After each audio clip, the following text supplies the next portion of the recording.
Qamarun, qamarun, qamarun sidna nabi, qamarun wa jamil, wa jamil, wa jamil sidna nabi, wa jamil. Qamarun, bulan. Bulan adalah cahaya. Kenapa bukan matahari? Kenapa Nabi Muhammad itu diumpamakan seperti bulan? Kenapa bukan matahari? Karena bulan menerima pantulan cahaya. Nabi Muhammad bukan sumber cahaya. Sumber cahaya adalah Allah Subhanahu wa ta'ala. Dan bulan menerima pantulan cahaya, dialah yang menerangi kegelapan. Itu pun makna kiasan. Karena kalau kita katakan Nabi Muhammad itu bulan, berarti Allah itu matahari. Kita nyembah matahari. Apa beda kita dengan Jepang? Nanti kita di akhirat disatukan sama orang Jepang, kan sama-sama nyembah matahari. Wasyamsu wal qamaru, sedangkan bulan dan matahari, matahari dan bulan adalah sama-sama ciptaan Allah Subhanahu wa ta'ala. Fa bi ayyi ala'i rabbikuma tukadziban. Jadi kalau begitu Allah itu laisa kamitslihi syai'un. Dia bukan apa-apa, dia bukan apapun, tak bisa diserupakan dengan apapun. Lalu perumpamaan itu untuk mendekatkan kita mudah, litakribil fahmi, supaya mudah memahaminya. Assalamualaikum warahmatullahi wabarakatuh. Alhamdulillah, Allahumma salli ala Sayyidina Muhammad wa ala ali Sayyidina Muhammad. Yang sama kita hormati para habaib, para ulama. Di antara yang hadir bersama kita subuh ini Sayyidi Al-Habib Hasan Toha. Ada juga bersama kita Ustadz Alfian Tanjung. Bapak Ibu yang tidak saya sebut namanya, bukan saya tidak hormat, tapi karena saya tidak ingat. Mudah-mudahan kita selalu mengingat Allah Subhanahu wa ta'ala. Di antara doa Nabi SAW, Allahumma barik li ummati fi bukuriha, berikan berkah pada umatku siapa yang paling awal bangun paginya. Jadi siapa yang paling awal, dialah yang paling banyak dapat keberkahan. Mudah-mudahan kita termasuk dalam golongan itu. Setelah itu kita melangkah ke masjid. Langkah pertama menghapus dosa, langkah kedua mengangkat derajat. Maka tadi kita pun sampai ke masjid, lalu kita melaksanakan idza dakhala ahadukumul masjidah, kalau kamu masuk masjid fala yajlis, jangan duduk hatta yusalli raka'ataini, sampai salat 2 rakaat, salat sunnat tahiyatul masjid. Setiap kening yang kita tempelkan ke lantai-lantai masjid itu nanti akan menjadi saksi di hadapan Allah Subhanahu wa ta'ala. Man shalla subha fi jama'atin, siapa yang salat subuh berjamaah, kana fi dhimmatillah, maka dia dalam perlindungan Allah. Insyaallah kita hari ini semua dalam lindungan Allah Subhanahu wa ta'ala. Man shalla subha fi jama'atin, siapa yang salat subuh berjamaah, faka'annama shallal laila kullah, dia dapat pahala seperti salat sepanjang malam. Man shalla subha fi jama'atin, siapa yang salat subuh berjamaah, summa qa'ada yadhkurullah, lalu dia duduk berzikir mengingat Allah, tidak keluar masjid, hatta tatlu asy-syamsu, sampai terbit matahari. Terbit matahari ini subuh ini di Semarang jam 5:11. Ustaz tahu dari mana? Saya nanya google.com. Tidak boleh sholat saat terbit matahari, saat tergelincir matahari, saat tenggelam matahari, karena itu disebut dengan waktu qarnai syaitan, 2 tanduk setan. Saat matahari terbit, datang setan menghampiri. Nah, jadi waktu tanduk setan. Sampai qaida ramhin, setinggi tombak. Menurut ilmu astronomi, setinggi tombak itu 12 menit.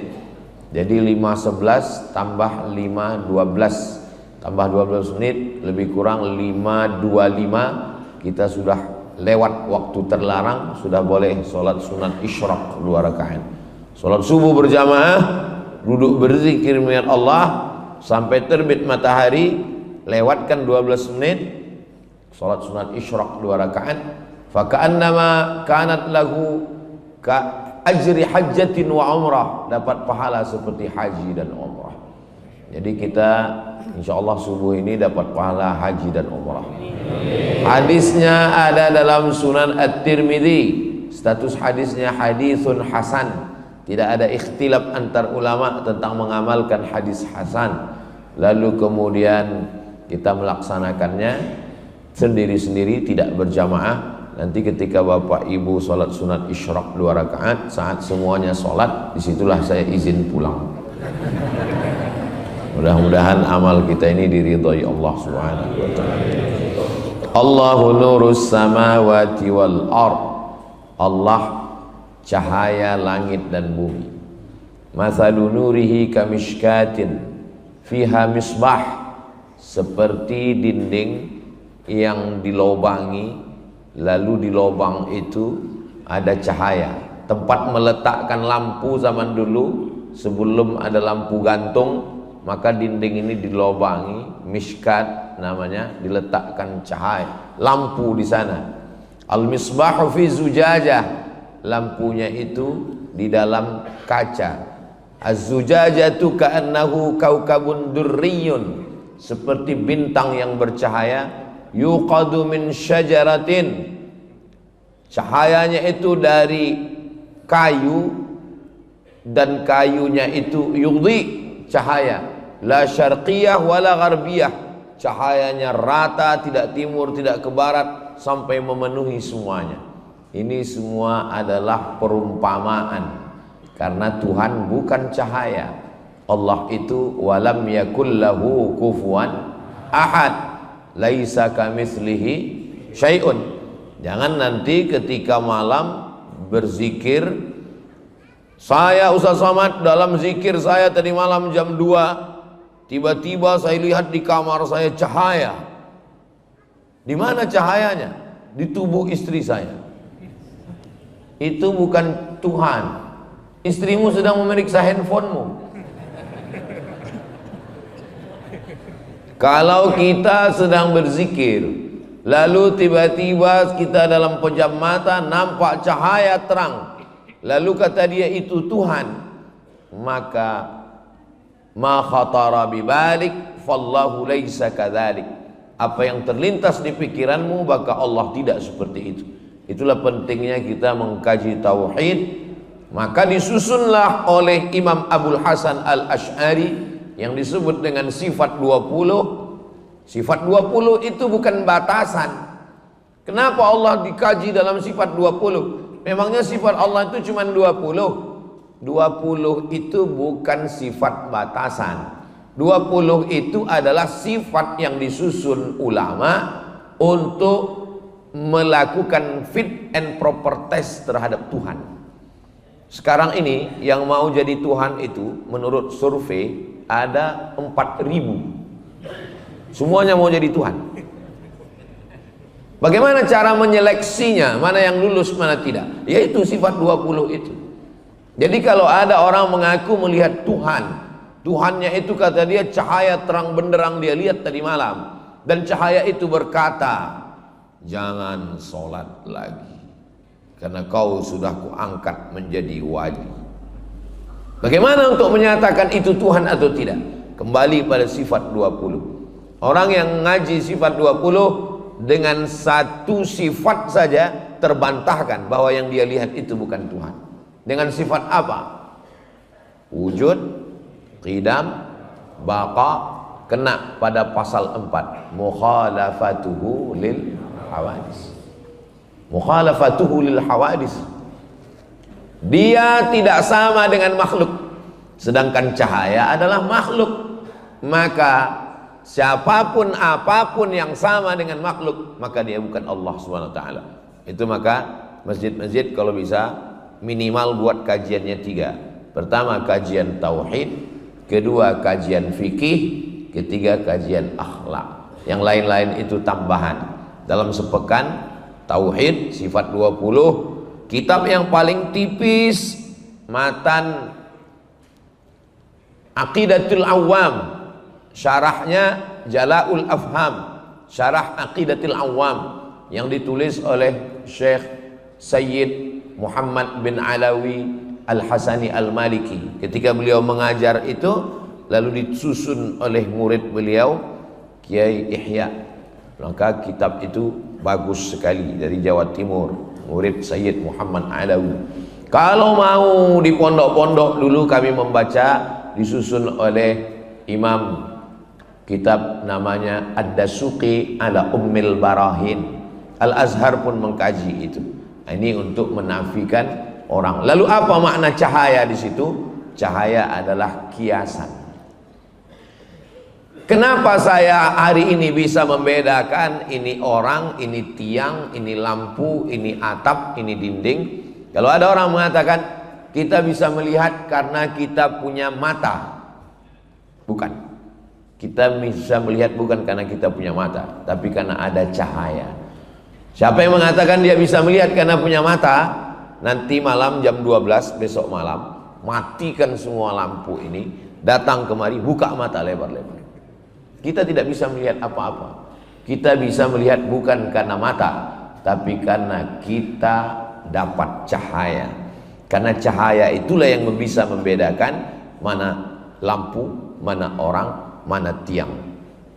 Jadi, apa makna kiasan cahaya di situ? Artinya, ketika Allah memberikan hidayah kepada seorang hamba, maka dia seperti mendapatkan cahaya. Dengan cahaya itu dia bisa membedakan mana yang hak, mana yang batil. Mana yang batil, mana yang betul, mana yang betul, mana yang batil. Sekarang hampir tidak lagi bisa orang membedakan mana betul, mana batil, mana batil, mana betul. Walaupun batil, tapi karena disuarakan setiap hari menjadi betul. Yang betul dianggap batil, yang batil dianggap betul. Saking banyaknya orang gila sekarang. Orang waras ragu dengan kewarasannya. Ada orang waras masuk ke rumah sakit jiwa. Begitu ketemu di pintu satpam, kebetulan di samping satpam itu ada orang gila. Orang gila itu pertama nanya, "Bapak sudah lama gila?" Dia bilang, "Saya waras, kamu yang gila." Sampai ke dalam, lewat di lapangan, ketemu ramai orang gila, tepuk tangan. Orang gila, orang gila. Saya yang waras, kamu yang gila, kata orang waras. Sampai ke dalam, ketemu lagi sama orang gila, minta sebatang rokok. Dia bilang, "Orang gila punya mancis nggak?" Kalau begini lama-lama saya yang jadi ragu, siapa yang gila sebetulnya? Saking banyaknya orang gila, orang waras, ragu dengan kewarasannya. Maka kalau orang sudah punya kebenaran, kebenaran itu seperti cahaya yang datang dari Allah Subhanahu wa taala, bisa membedakan antara hak dan batil. Maka Nabi Muhammad SAW itu diperumpamakan seperti cahaya. Mana Nabi Muhammad diumpamakan seperti cahaya? Tala'al badru alaina. Badar itu bulan yang bulat purnama. Kalau bulan yang masih kecil, bulan sabit, itu namanya hilal. Kalau bulannya sudah bulat, namanya Badar. Dua-duanya sudah jadi nama orang Indonesia, Pak Hilal dan Pak Badar. Itu perumpamaan. Kenapa? Karena bulan itu terang di tengah malam yang gelap. Ketika malam gelap, musyrik, kafir, jahiliyah, Abu Jahal, Abu Lahab, datanglah Badar. Makanya seorang munsyid yang melantunkan nasyid dari Mesir, Syekh Atif, melantunkan dengan Qamarun yang diviralkan bersama Habib Umar. Saat ada Habib Umar, beliau berdiri melantunkan Qamarun, Qamarun, Qamarun sidnan Nabi, Qamarun wa jamil, wa jamil, wa jamil sidnan Nabi, wa jamil. Qamarun, bulan.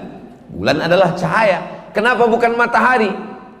Kenapa Nabi Muhammad itu diumpamakan seperti bulan? Kenapa bukan matahari? Karena bulan menerima pantulan cahaya. Nabi Muhammad bukan sumber cahaya, Sumber cahaya adalah Allah Subhanahu wa ta'ala, dan bulan menerima pantulan cahaya, dialah yang menerangi kegelapan. Itu pun makna kiasan. Karena kalau kita katakan Nabi Muhammad itu bulan, berarti Allah itu matahari. Kita nyembah matahari. Apa beda kita dengan Jepang? Nanti kita di akhirat disatukan sama orang Jepang, kan sama-sama nyembah matahari. Wasyamsu wal qamaru, sedangkan bulan dan matahari, matahari dan bulan adalah sama-sama ciptaan Allah Subhanahu wa ta'ala. Fabi ayyi ala'i rabbikuma tukadziban. Jadi kalau begitu Allah itu laisa kamitslihi syai'un. Dia bukan apa-apa, dia bukan apapun, tak bisa diserupakan dengan apapun. Lalu perumpamaan itu untuk mendekatkan kita mudah, litakribil fahmi, supaya mudah memahaminya. Jadi ketika seorang dikatakan bisa menjelaskan sesuatu yang tidak jelas, Ustadz sudah mengeluarkan kami minaz zulumati ilan nur, dari kegelapan kepada yang terang benderang.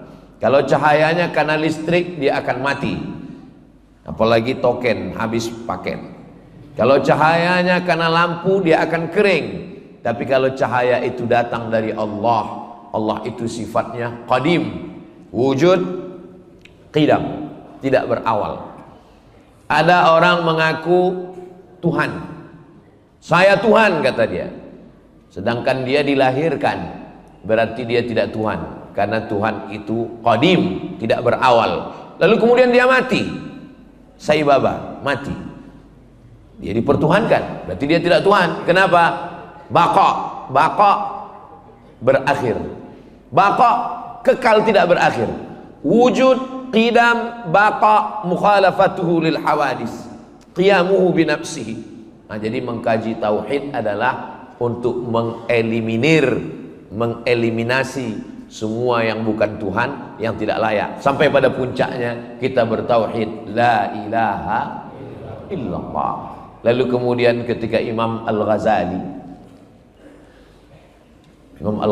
mampu mengalahkan keinginan dirinya, saya maunya subuh ini tidur sampai jam 8 karena hari libur, mau balas dendam Senin, Selasa, Rabu, Kamis, Jumat.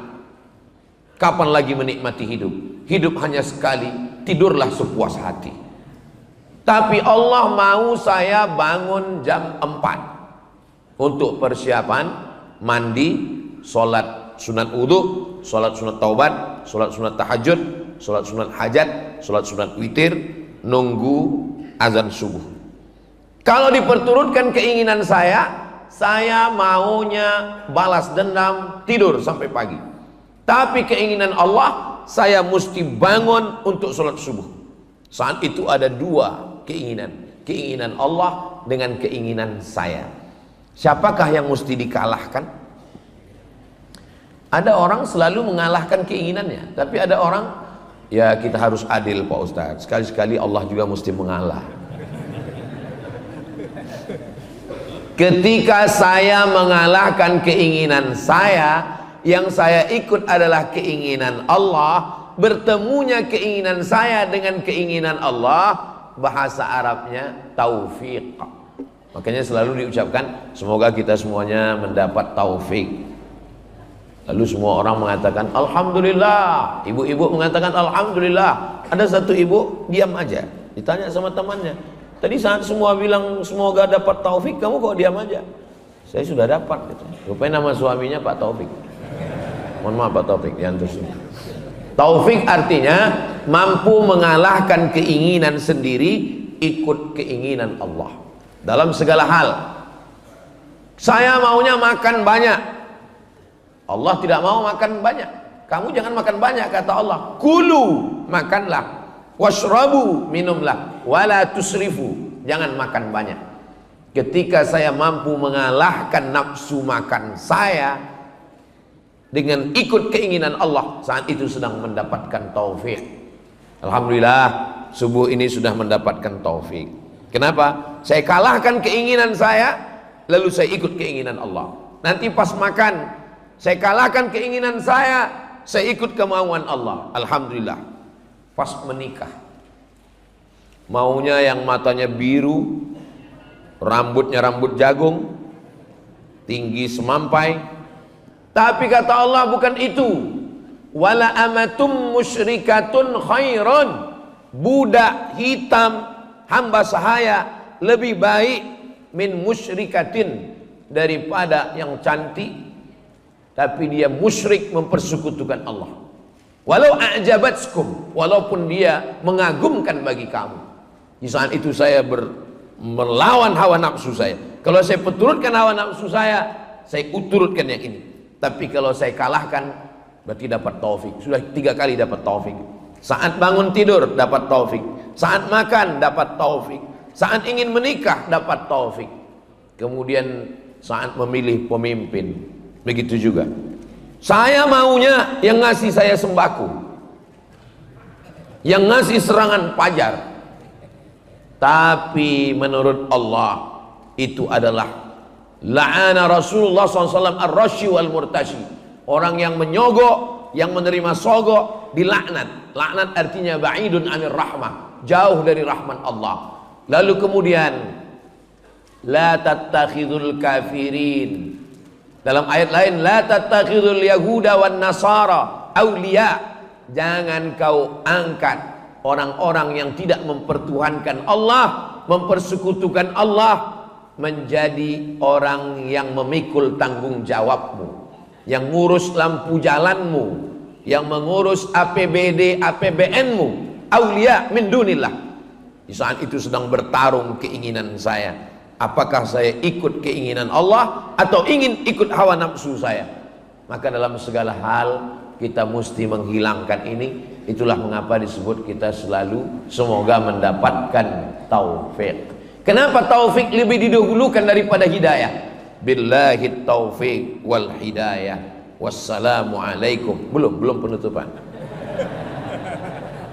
Karena kita berhenti 5:11 tambah 12 5:25. 5:25 baru kita sholat sunat isyraq 2 rakaat.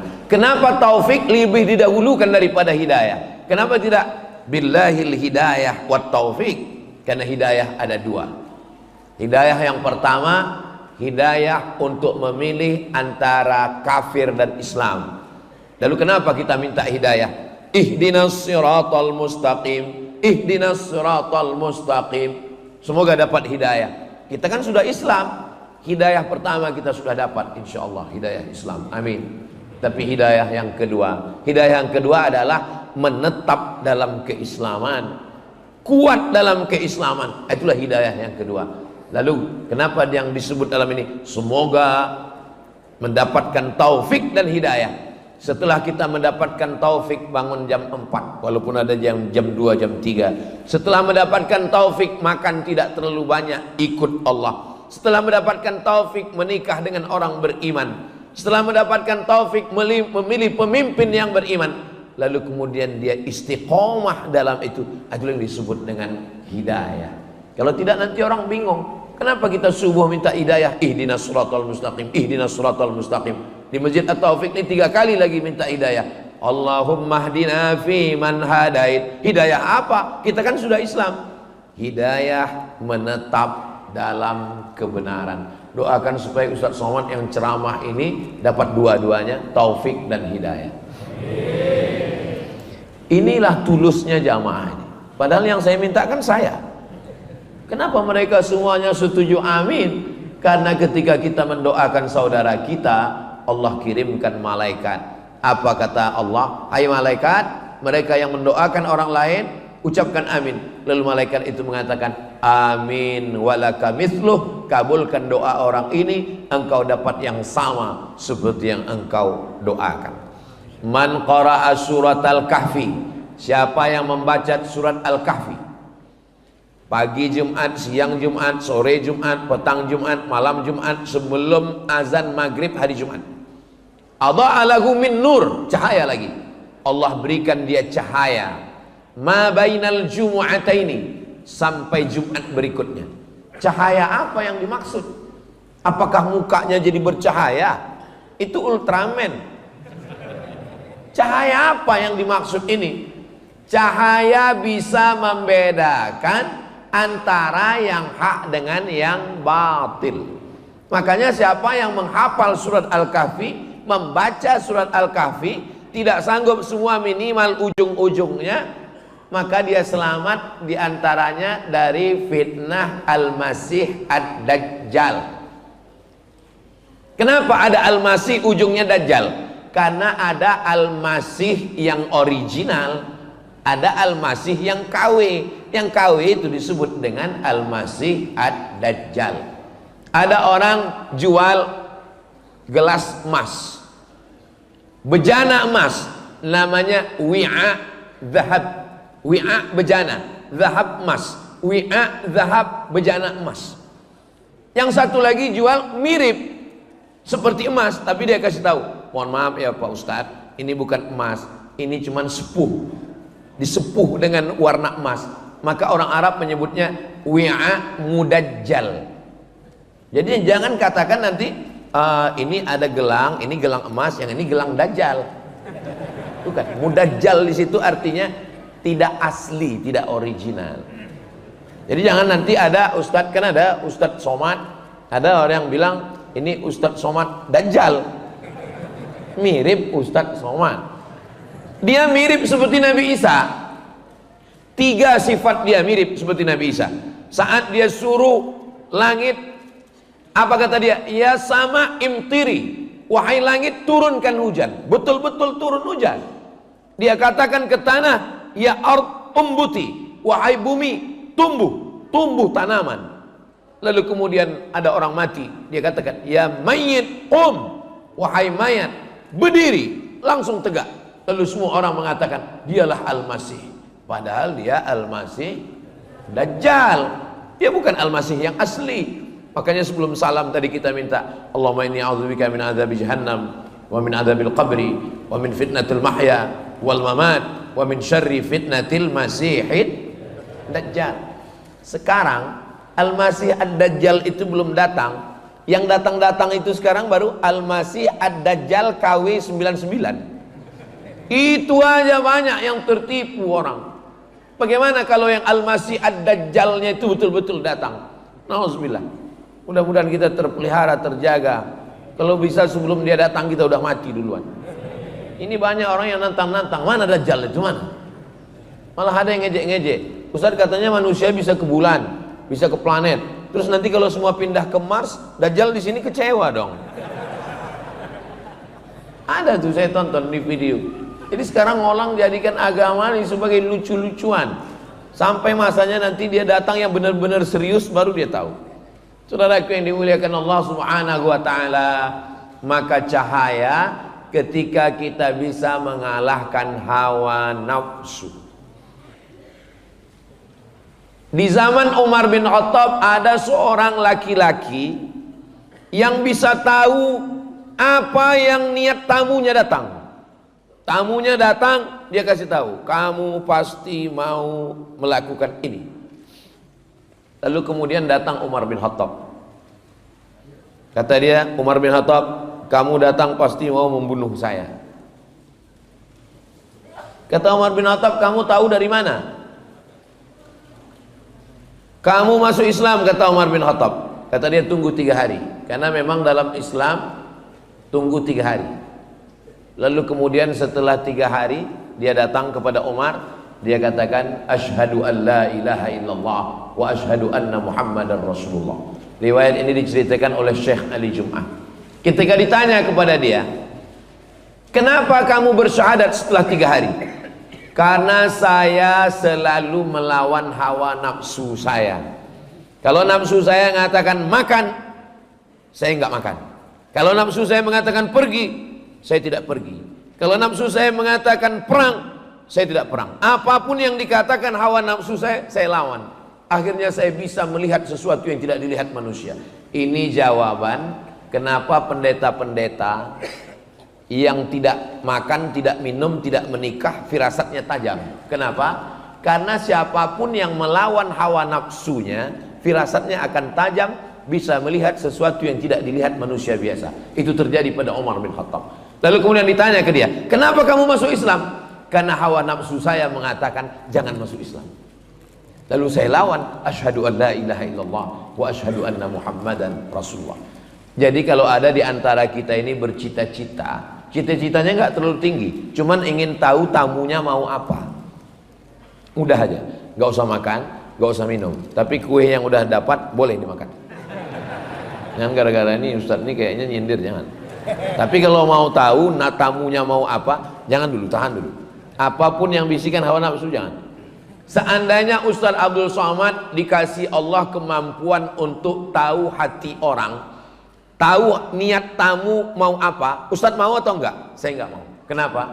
Karena dengan tahunya saya niat tamu itu, saya lah jadi enggak tulus. Saya jadi tahu tamu ini mau minta endorse mau pilkada misalnya.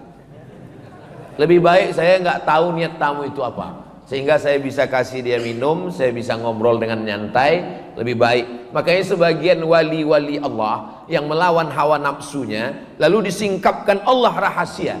Disingkapkan itu namanya kasyaf. Kasyaf artinya tirai yang tersingkap. Begitu tersingkap dia jadi tahu, langsung dia lawan hawa nafsunya yang katanya jangan makan, dia langsung makan. Supaya apa? Supaya tertutup kembali. Lebih baik tertutup daripada nampak. Jadi banyak orang sekarang sengaja nggak makan, nggak minum, nggak tidur, nggak nikah. Supaya apa? Supaya tahu apa yang terjadi.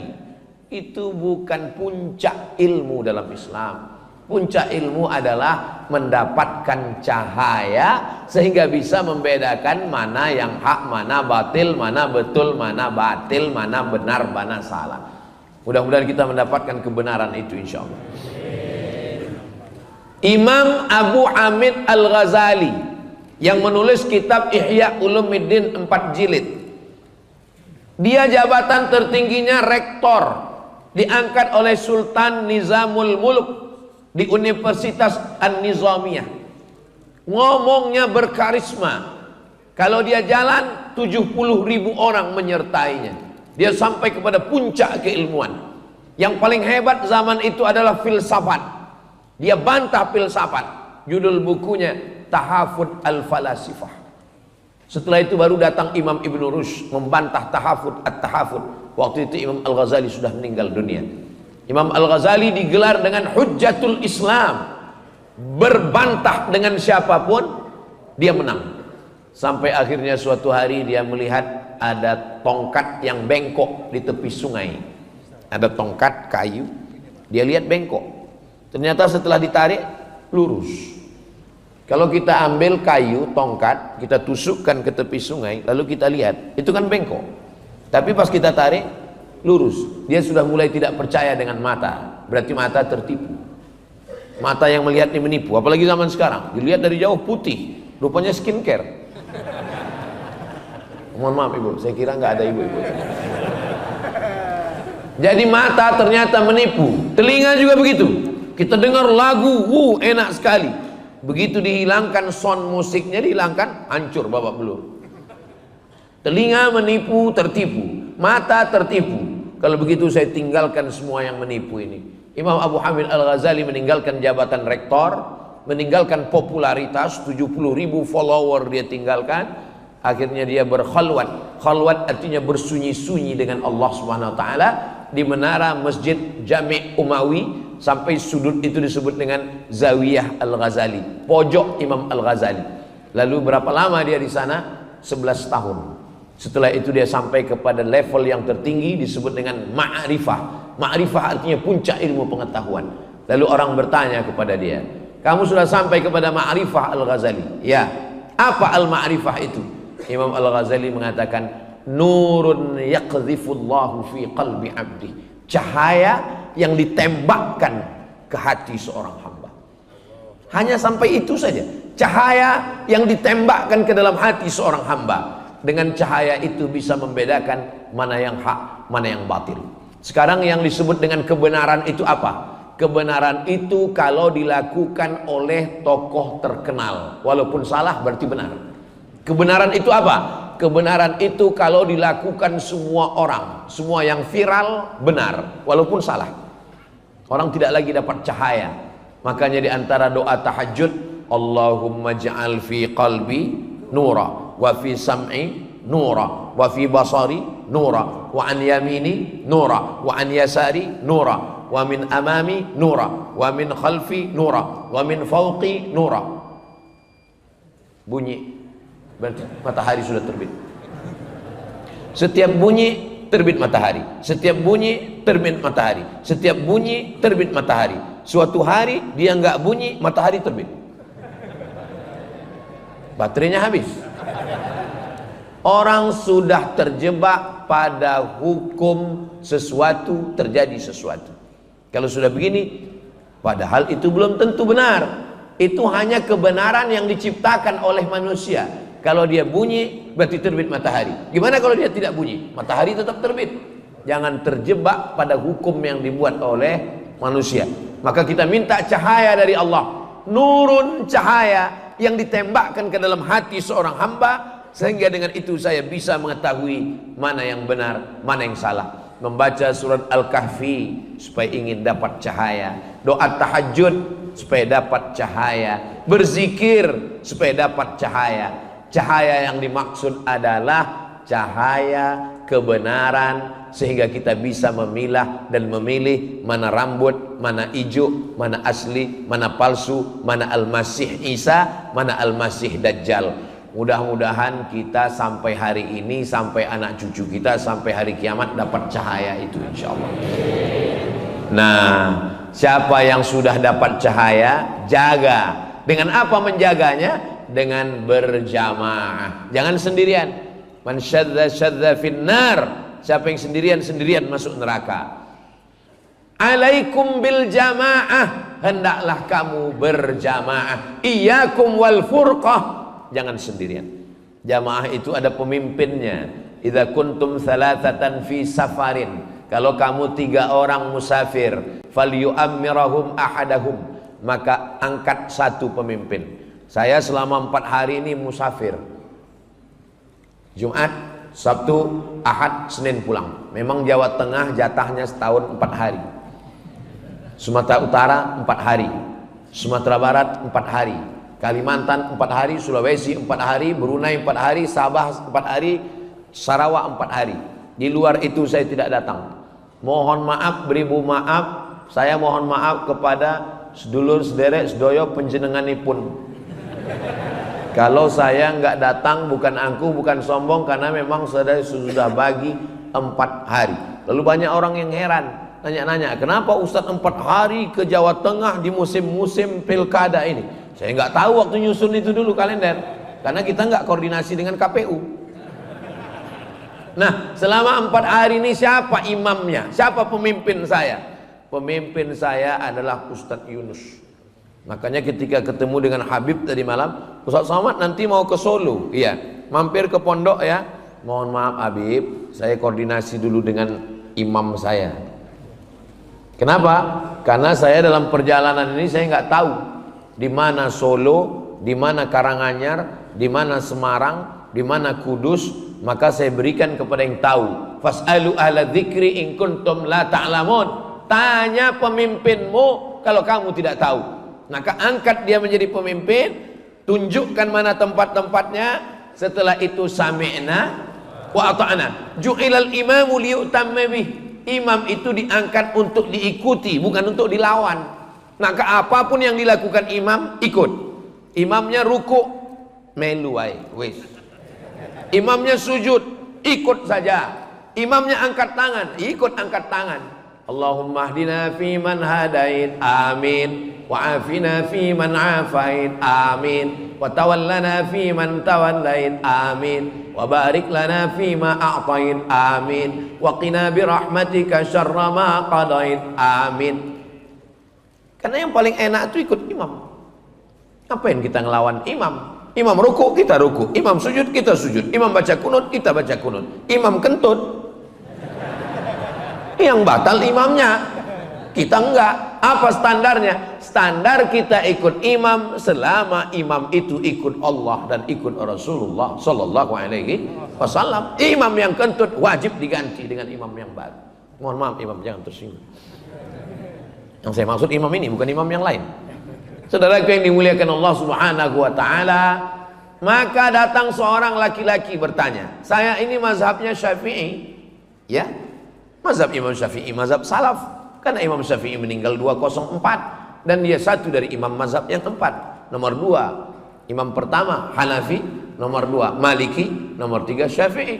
Enggak masalah Imam Syafi'i, iya. Tapi saya beberapa pendapat ikut Imam Hambali. Imam Hambali juga enggak masalah.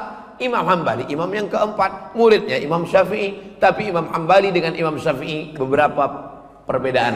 Di antara perbedaan mereka tentang kunut subuh. Imam Syafi'i berkunut subuh, Imam Hambali tidak kunut subuh. Dulu kelahi antara pengikut Imam Syafi'i dengan Imam Hambali. Sekarang alhamdulillah sudah nggak kelahi lagi karena sama-sama nggak sholat subuh. Datang satu pengikut Imam Hambali, saya ini ikut Imam Hambali. Ya, saya nggak kunut subuh. Iya, karena Imam Hambali tidak kunut subuh.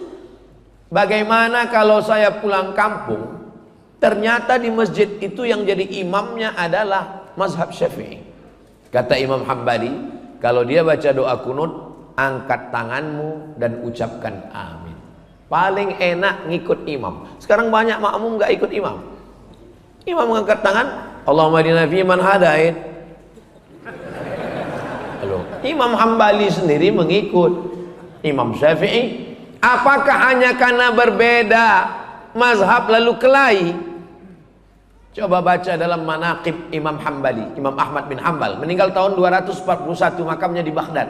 Apa kata Imam Ahmad bin Hanbal?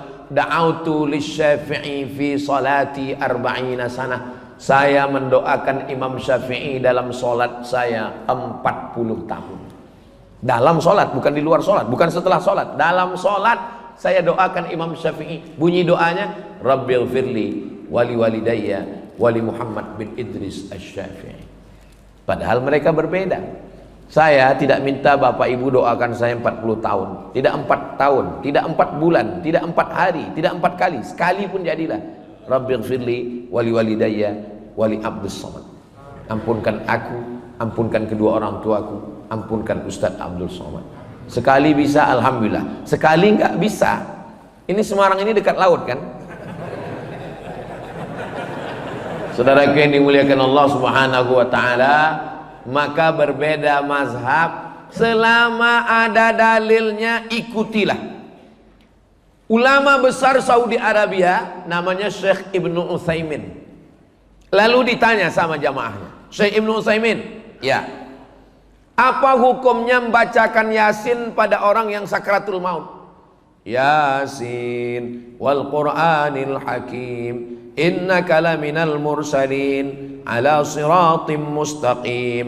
Kata Syekh Ibnu Utsaimin, ada hadis bunyinya, inna likulli syai'in qalban, segala sesuatu punya hati, wa qalbul Qur'an Yasin, hatinya Al-Qur'an adalah Yasin. Iqra'uha ala mautakum, bacakan kepada orang yang meninggal.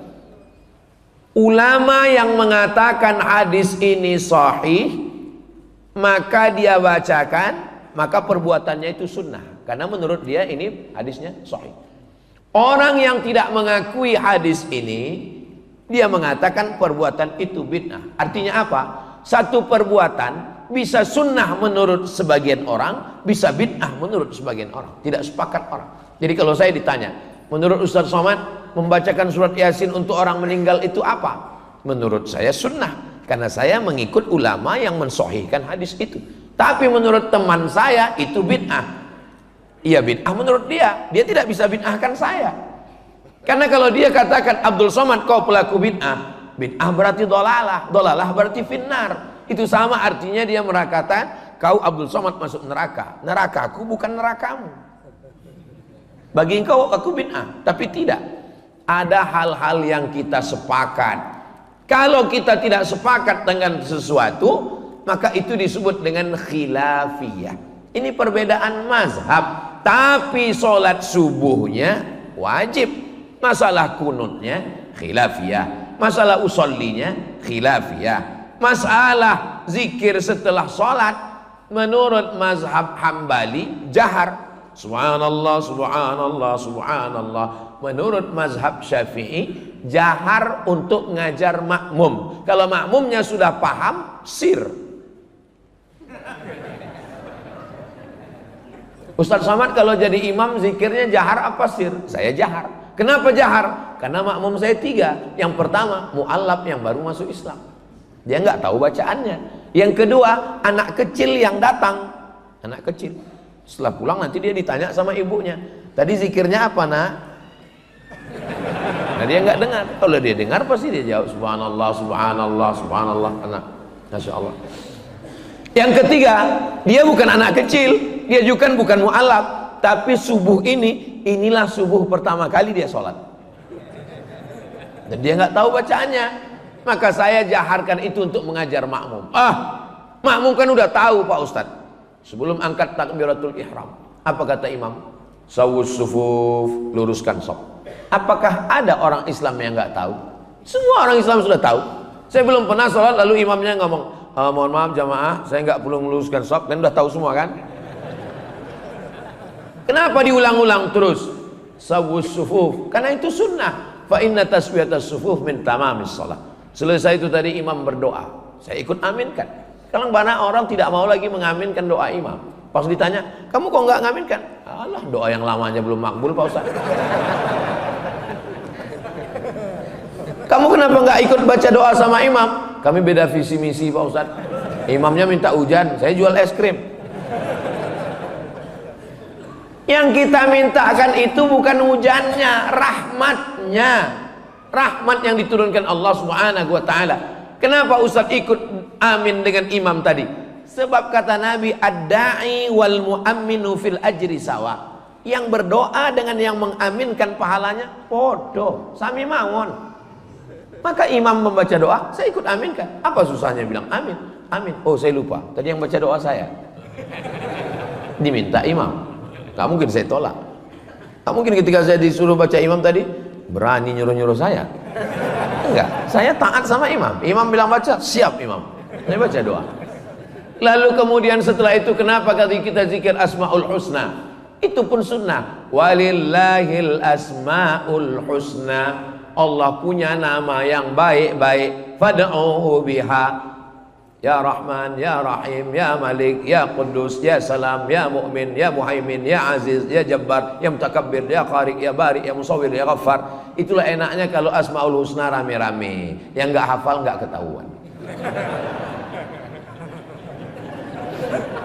Anaknya nanya, Papa hafal? Hafal kalau rame, kalau sendiri enggak.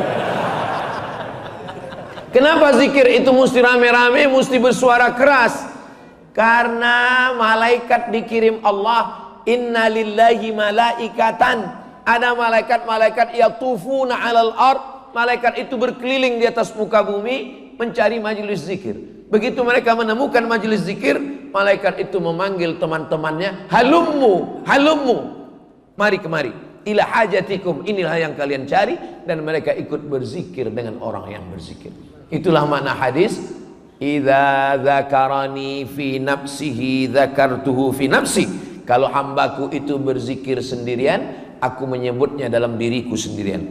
Wa idza dzakarani fi mala'in, kalau dia berzikir beramai-ramai, dzakartuhu fi mala'in khairum min mala'ihim, aku sebut mereka di tempat yang lebih ramai dan lebih mulia. Maksudnya lebih ramai bersama malaikat, lebih mulia bersama malaikat yang tidak berdosa. Itu diantara dalil-dalil zikir berjamaah yang disusun oleh Al-Imam Al-Hafiz Jalaluddin Abdurrahman As-Suyuti. Sebagiannya disebutkan dalam kitab Al-Hawilil Fatawi tentang dalil zikir-zikir beramai-ramai. Di antaranya dalam kitab Musnad Ahmad bin Hanbal, setelah berzikir beramai orang berdiri. Ketika berdiri bubar, apa kata malaikat? Qumu maghfuran lakum, berdirilah kamu, dosa-dosamu sudah diampunkan Allah Subhanahu wa ta'ala.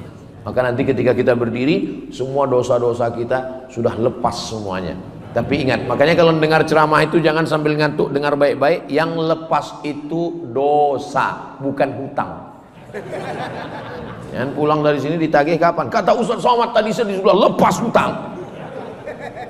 Ceramah saya semuanya bisa didengar ulang. Jadi kalau ada yang bohong ketahuan, karena saya nggak pernah buat kajian eksklusif tertutup. Semuanya bisa ditonton ulang di channel Ustaz Abdul Somad Official. Subscribe, like, share, and comment. Akhirnya kita sampai pukul 5.25. sudah masuk waktu sholat sunat isyraq, nama waktunya syuruq, nama sholatnya isyraq pakai qaf. Kalau pakai kaf isyraq syirik. Kalau isyraq terbit matahari, kanat lahu ka ajri hajjatin wa umrah, maka dia dapatkan pahala seperti haji dan umrah. Maka untuk menjaga cahaya ini supaya tetap, jangan sampai cahaya ini 100 watt jadi 5 watt, kadang-kadang hidup kadang-kadang mati, maka menghidupkannya itu adalah dengan ibadah. Salat subuh berjamaah menyala, salat isyraq menyala, salat duha menyala, zuhur, asar, maghrib, isya, tahajud, zikir, infak, wakaf, sedekah menyala abangku. Tapi kalau sudah, ya suami saya alhamdulillah sejak dengar tausiah Ustadz ada juga dia sholat, alhamdulillah Ustadz. Sholat apa? Idul Adha. Itu pun karena ke masjid mau ngambil kupon kurban. Itu susah mau diselamatkan cahayanya. Mudah-mudahan doakan supaya saya, Habib Hasan, Ustadz Alfian Tanjung diberikan istiqomah, kita semua dalam kebaikan. Ala hadhihi niyyah, untuk niat yang baik ini. Al-Fatihah. A'udzubillahi minasyaitonir rajim. Bismillahirrahmanirrahim. Alhamdulillahi rabbil alamin. Arrahmanir rahim. Maliki yaumiddin. Iyyaka na'budu wa iyyaka nasta'in. Ihdinas siratal mustaqim. Siratal ladzina an'amta 'alaihim ghairil maghdubi 'alaihim waladdallin. Amin. Allahumma shalli ala sayyidina Muhammad wa ala ali sayyidina Muhammad. Allahumma ij'al fi qulubina nura. Jadikan cahaya di dalam hati kami ya Allah. Wa fi asma'ina nura. Jadikan cahaya dalam pendengaran kami ya Allah. Wa fi absarina nura. Jadikan cahaya dalam pandangan kami ya Allah. Wa an aymanina nura. Bagian kanan kami cahaya. Wa an aisarina nura. Bagian sebelah kiri kami cahaya. Wa an amamina nura. Bagian depan kami cahaya. Wa min khalfiha nura. Dari bagian belakang kami cahaya. Wa min fawqina nura. Jadikan bagian atas kami cahaya. Wa min tahtina nura. Bagian bawah cahaya. Waj'al lana nura. Jadikan untuk kami cahaya, sehingga dengan cahaya itu kami bisa membedakan antara yang hak dan batil ya Allah. Allahumma arinal haqqa haqqa warzuqna ittiba'ah. Tunjukkan yang hak itu hak benar, berikan kami kekuatan untuk mengikutinya. Wa arinal batila batila. Tunjukkan yang batil itu salah. Warzuqna ijtinabah. Berikan kami kekuatan untuk menjauhinya ya Allah. Allahumma hdina, berikan kami hidayah. Wahdi bina, berikan saudara kami hidayah. Waj'alna sababan liman ihtada. Jadikan kami menjadi sebab sampainya hidayah itu kepada saudara-saudara kami ya Allah. Allahumma ja'al hadzal balada baladan amina. Jadikanlah negeri kami ini negeri yang aman dan damai. Allahumma rzuqna imaman adila. Berikan kami pemimpin yang adil dan amanah. La tusallit alaina bidzunubina man la yakhafuka wa la yarhamuna. Jangan hukum kami atas dosa-dosa kami, lalu kau angkat orang yang tak takut padamu dan tak sayang pada kami. Allahumma dafa'ana al-ghala wal waba wal fahsya wal riba wal zina wal munkar. Selamatkan negeri kami, anak cucu kami dari malapetaka, narkoba, zina, LGBT, perbuatan keji dan munkar. Allah mansur ikhwanana al-mujahidina fi Palestin. Tolong saudara kami yang sedang teraniaya di Palestina. Allahumma dammir a'da'aka a'da'ad-din. Hancurkan musuh-musuh kami semua Israel ya Allah.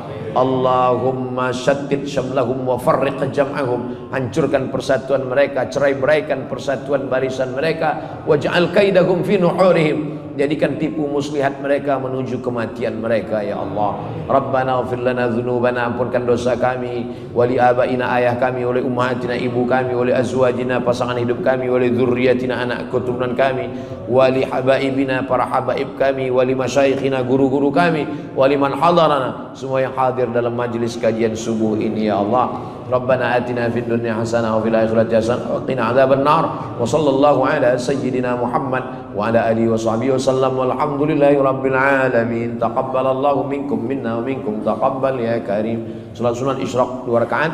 Bagi yang melafalkan niat pakai usolli sunnatal isyraq raka'ataini lillahi ta'ala. Bagi yang tidak melafalkan niat, cukup di dalam hati saja. Dua-duanya benar, enggak perlu kelahi. Jangan mentang-mentang melafalkan lalu teman enggak melafalkan lalu ngomong kuat-kuat usolli sunnatal isyraq. Itu ngajak kelahi namanya. Terima kasih. Saya tutup dengan pantun penutup, menangkap puyuh di Bukit Selasih. Thank you dan terima kasih. Wassalamualaikum warahmatullahi wabarakatuh.